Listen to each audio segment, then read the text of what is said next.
앞으로 중증 응급 환자를 받은 권역 응급의료센터는 끝까지 책임지고 환자를 치료해야 합니다. 정부는 이런 내용의 응급의료 제도 개선 추진 계획을 확정했는데요. 곽동아 기자가 보도합니다.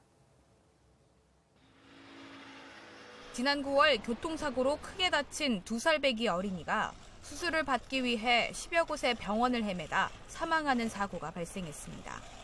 의사가 환자 상태를 파악하지 못한 채로 이송 여부를 결정하는 등 전원에 대한 적절한 기준이 없었기 때문이라는 지적이 나왔습니다.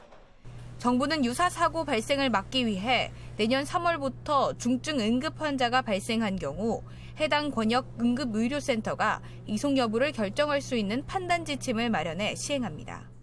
앞으로 권역 응급의료센터는 원칙적으로 권역 내 환자의 치료를 마지막까지 책임져야 합니다. 다만 병원에서 치료 체계가 갖춰지지 않았거나 재난 등으로 인해 치료에 필요한 물자가 없는 경우, 환자나 보호자가 전원을 요청하는 불가피한 경우에는 환자가 병원을 옮겨 치료를 받을 수 있도록 했습니다. 전원이 가능한 경우라도 응급처치로 환자의 상태가 호전될 수 있다면 이송 치료받는 것을 인정하지 않기로 하는 등 엄격한 제한을 뒀습니다. 이번 제도 개선 대책을 통해서 현재 권역 응급의료센터가 중증 응급 환자 최종 치료 기관으로서 좀 책임을 다할 수 있도록 저희가 어떤 적정한 전원에 대한 기준을 제시해서 환자분들이 안심하고 응급의료기관을 이용할 수 있도록 마련한 부분이 있고요. 또 신속한 전원을 지원할 수 있는 정보 시스템도 구축됩니다.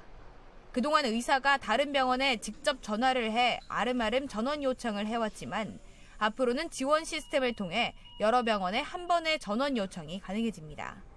문자와 전화 등 다양한 방법으로 응급 환자의 정확한 상태를 전달할 수 있고 동일한 내용을 여러 번 반복하지 않아도 된다는 장점이 있습니다. 이 밖에 정부는 응급 의료 체계상의 문제로 개선이 필요한 사안들도 단계적으로 추진할 방침입니다. 응급 환자의 원거리 이송을 위한 응급 의료 전용 헬기를 운용할 수 있는 지역을 늘리고 야간 운항도 추진하는 등 골든타임 내에 환자가 병원으로 이송될 수 있는 기반이 마련됩니다. KTV 곽동아입니다.